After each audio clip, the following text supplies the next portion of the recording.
Bonjour à tous. On va commencer quelques remarques et commentaires à propos de la leçon du nouveau chapitre sur la fonction exponentielle.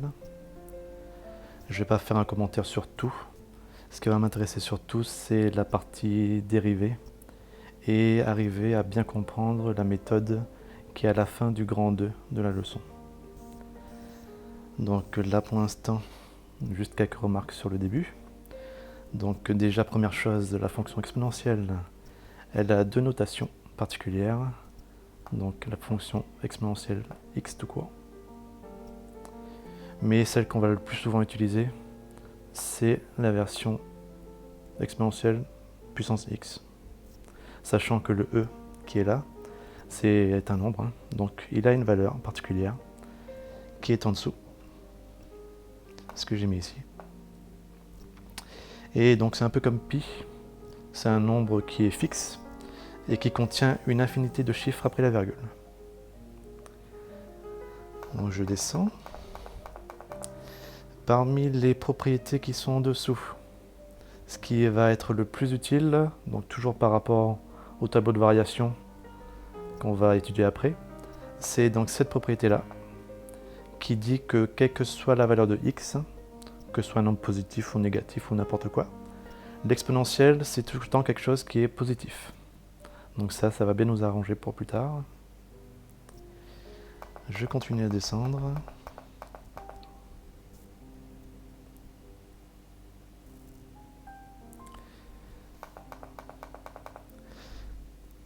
Pour parler maintenant de la dérivabilité, donc ça va être la formule la plus importante. C'est tout simple en fait. La dérivée de l'exponentielle, c'est l'exponentielle même. Et donc c'est la seule fonction au monde pour laquelle c'est vrai. Ou du coup pour la dérivée, on n'a pas une formule différente. On a l'exponentielle qui reste exponentielle. Donc ça justement, on l'applique pour les trois exemples de dérivées que j'ai mis en dessous. Première chose, on veut essayer de dériver 4x moins 3 exponentielle de x. Donc quand on a une fonction de cette forme-là, on fait comme on le fait d'habitude, on dérive élément par élément. Donc ça veut dire qu'on commence par dériver 4x. Donc ça nous donne le 4 qui est là. Et après, on va dériver le moins 3 exponentielle x.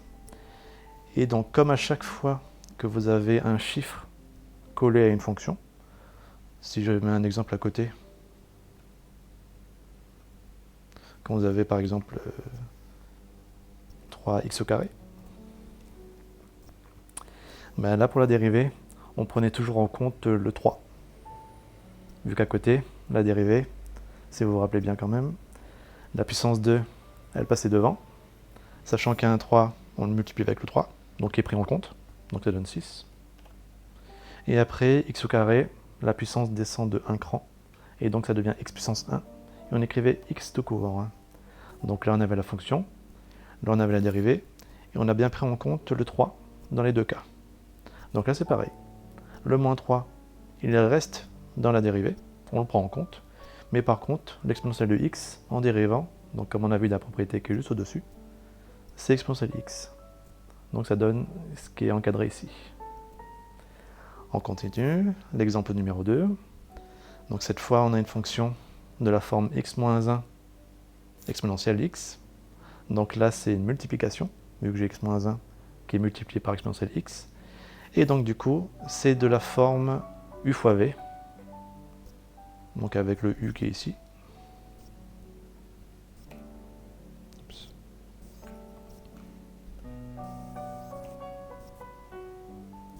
Et donc le v qui sera exponentiel.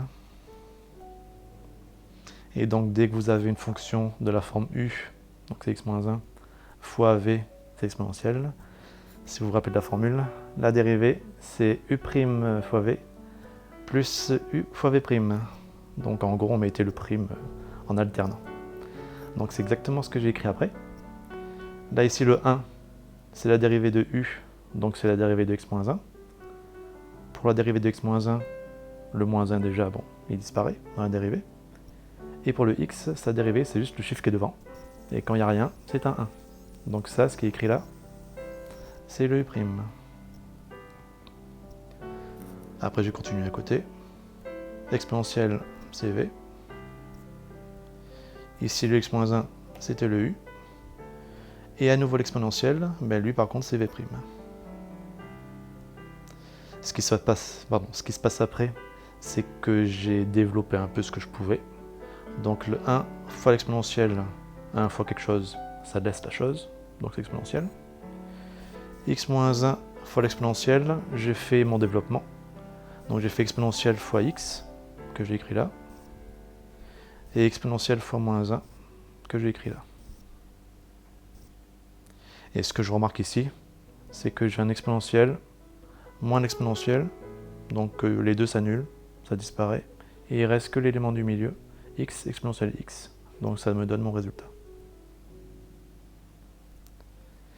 Troisième exemple, cette fois donc on a une fonction de la forme u sur v, donc sachant que u c'est exponentielle x, et v c'est juste x, donc là c'est pareil.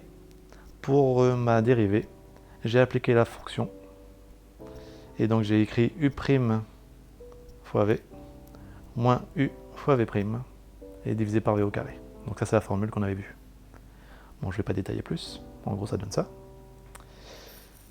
Sachant qu'un réflexe qu'on va essayer d'avoir pour chaque fonction dérivée, avec l'exponentielle, ça va être de mettre en facteur l'exponentielle x, parce que ça nous sera très utile dès qu'on va parler de tableau de variation. Donc je vais déjà montrer un premier exemple ici. Quand vous avez exponentielle x fois x moins exponentielle x fois 1, on met en facteur l'exponentiel parce qu'il apparaît à chaque élément. Et du coup, une fois que je mets ce facteur commun devant, dans ma parenthèse, tout ce que j'ai à faire, c'est recopier ce qui reste, une fois que j'ai retiré le facteur commun, une fois que j'ai retiré l'exponentiel. Donc là, dans exponentielle x fois x, quand je retire l'exponentiel, il me reste que le x, qui est ici. Et à côté, pareil, quand j'ai l'exponentiel à retirer, il me reste juste le moins 1 que je mets là. Donc ça, on va le revoir en dessous, sur d'autres exemples. Mais en tout cas, il faudra avoir le réflexe à chaque fois, quand vous avez une expression, et surtout quand on vous demande ensuite de faire un tableau de variation, pensez à mettre en facteur l'exponentiel, parce que ça va nous aider. Donc je vous laisse prendre le temps de bien regarder ça. Vous pouvez mettre sur pause la vidéo si vous voulez. Moi pour l'instant, je continue, donc je descends.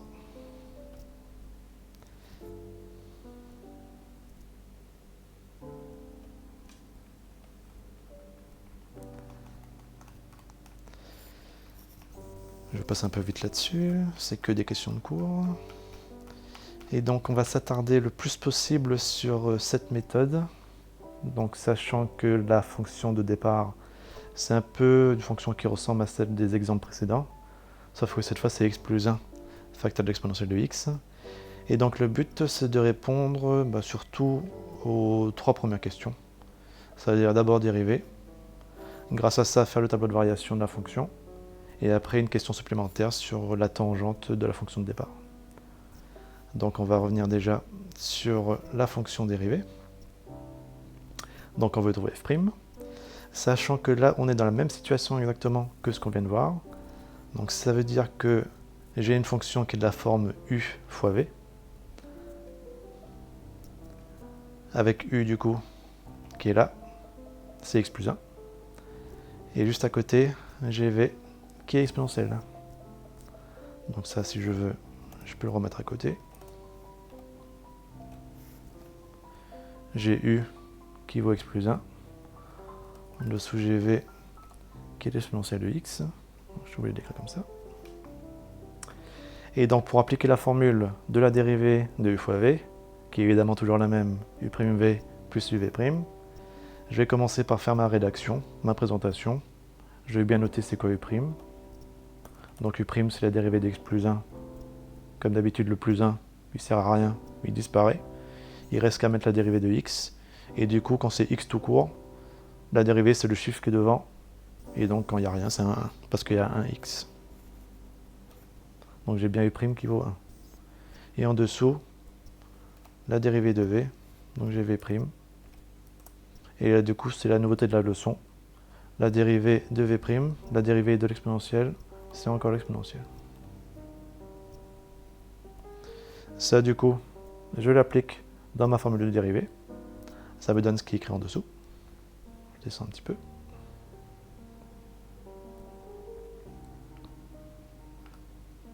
S'il veut bien.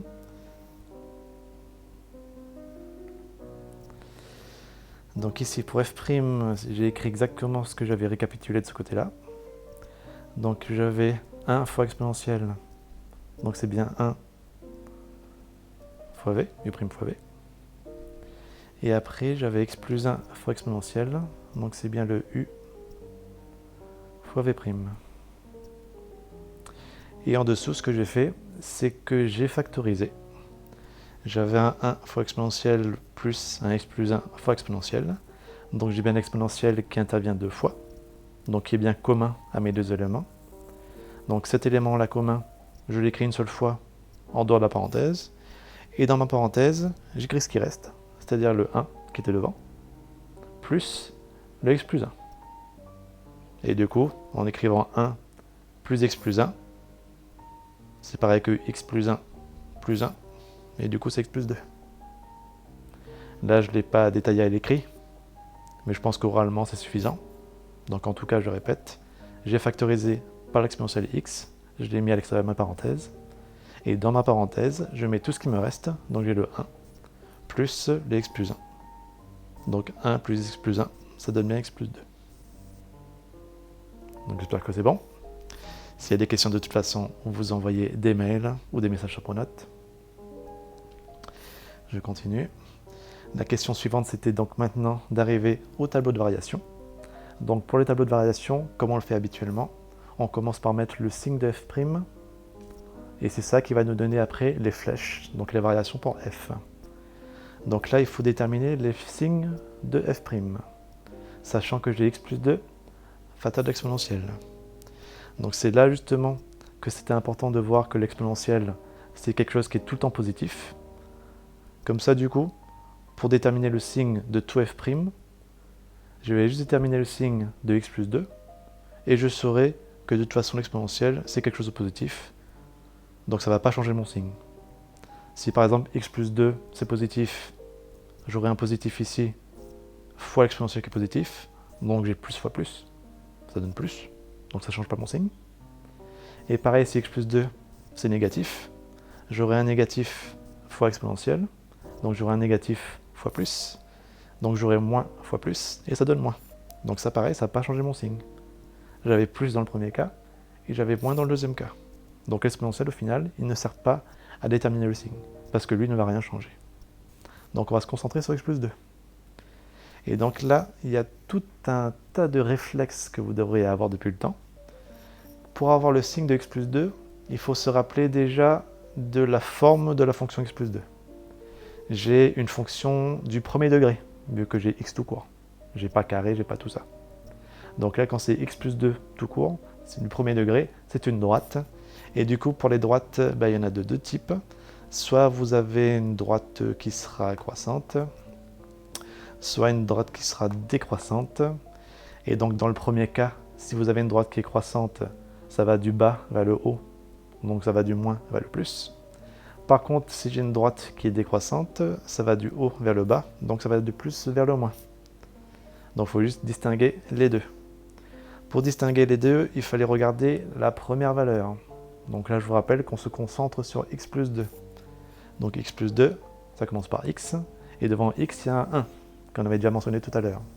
Et du coup, 1 c'est positif, donc c'est la première situation. C'est la droite qui est croissante, donc du coup c'est du moins vers le plus. Donc c'est ce que j'ai écrit en dessous, du moins vers le plus. Logiquement, entre les deux, vu qu'on passe de négatif à positif, il y a le 0. Il faut voir exactement à quel endroit est positionné ce 0. Et donc pour ça, ce qu'on faisait, c'est qu'on résolvait l'équation x plus 2 égale à 0. Et ça pour résoudre, simplement on déplace les éléments d'un côté à l'autre. Le plus 2, on le bouge. En passant de l'autre côté, ça devient moins 2. Et c'est bien ce moins 2 que j'ai mis dans mon tableau. Donc là, je répète ce qu'on a eu. Pour f', on a obtenu le signe moins plus parce que ça correspond à une droite, vu qu'on est dans du premier degré, qui va du bas vers le haut, pardon. Donc c'est bien de moins vers plus, avec le moins 2 qui est au milieu, qu'on vient de déterminer. Et du coup, vu que pour f', j'ai un moins sur le premier intervalle, ça veut dire que je vais descendre. Et sur la deuxième partie, j'ai un plus, donc ça veut dire que je vais monter. Et après, donc, une fois qu'on a les flèches, pour compléter le reste, on a juste à déterminer les valeurs qui sont au début, au milieu et à la fin. Et donc pour ça, il fallait juste remplacer x par les trois nombres, moins l'infini, moins 2 et plus l'infini, dans la fonction qui était donnée au départ. Donc on avait x plus 1 exponentielle de x. Donc là, je ne vais pas détailler les calculs. Au niveau de moins l'infini, donc là, c'est pas dans la leçon, croyez-moi sur parole, la limite c'est 0. Au niveau de plus infini, la limite c'est plus infini. Et donc, entre les deux, au niveau de moins 2, on a juste remplacé x par moins 2 dans la formule. On a calculé à la calculatrice et ça donne ça. Si on veut, on peut vérifier nos calculs à la calculatrice. Donc on va juste taper la fonction. Alors je fais apparaître ma calculatrice.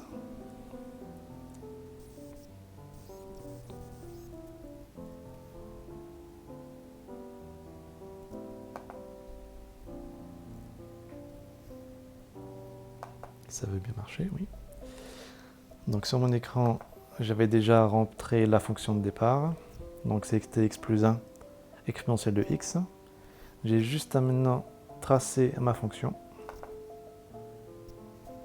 Bon, j'ai déjà fait le zoom pour que ce soit visible. En tout cas, sur ma fonction, je vois bien que j'ai une toute petite partie au début qui sera décroissante. Même si c'est pas très visible, en tout cas c'est un petit peu décroissant. Jusqu'à là à peu près. Donc ici on voit bien que c'est à peu près x qui vaut moins 2. Hein. Même si on n'a pas la valeur exacte. On a à peu près moins 2. Et après ça devient croissant. Jusqu'à l'infini. Donc là je vais juste faire un zoom arrière. Pour se rendre compte un peu. Et donc là c'est juste pour voir qu'on a bien au niveau de moins l'infini, donc en étant le plus à gauche possible, une fonction qui part de 0. Donc c'est au niveau de l'ordonnée 0. Après, en avançant, je passe un peu sous les négatifs, en étant décroissant, jusqu'à moins 2 comme on avait dit. Et à partir de là, on va exploser jusqu'à plus infini. Et donc là, ça correspond à donc une croissance exponentielle. Et donc c'est comme l'expression en français, hein, dès qu'on parle de croissance exponentielle, ça veut dire que ça augmente extrêmement vite. Hein. Donc c'est lié à ça. Je pense que c'est à peu près clair pour l'instant. Donc c'était juste pour voir à la calculatrice ce que ça donnait. Je vais cacher ça maintenant. Et donc juste une remarque rapidement avant de terminer. Pour l'équation de la tangente, donc la question numéro 3, donc là c'était une formule de la leçon.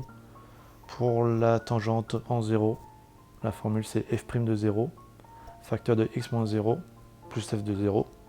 Si on veut la tangente en n'importe quel autre point, par exemple la tangente en 4, on met juste f' de 4 fois x moins 4 plus f de 4. Et tout le reste, c'est juste remplacer x par 0 dans mon expression de f', dans mon expression de f, un petit peu de développement à faire, un peu de déduction, en tout cas ça donnait ça, 2x plus 1. Donc c'est pareil, hein, je ne vais pas détailler plus, je vais vous laisser faire ça de votre côté. En tout cas pour l'instant, j'ai terminé sur mes commentaires et mes quelques explications sur le début de la leçon. Donc pour l'instant juste le grand 1 et le grand 2. Et donc on verra le grand 3 la semaine prochaine. Je verrai si je fais une autre vidéo ou pas, on verra. À bientôt.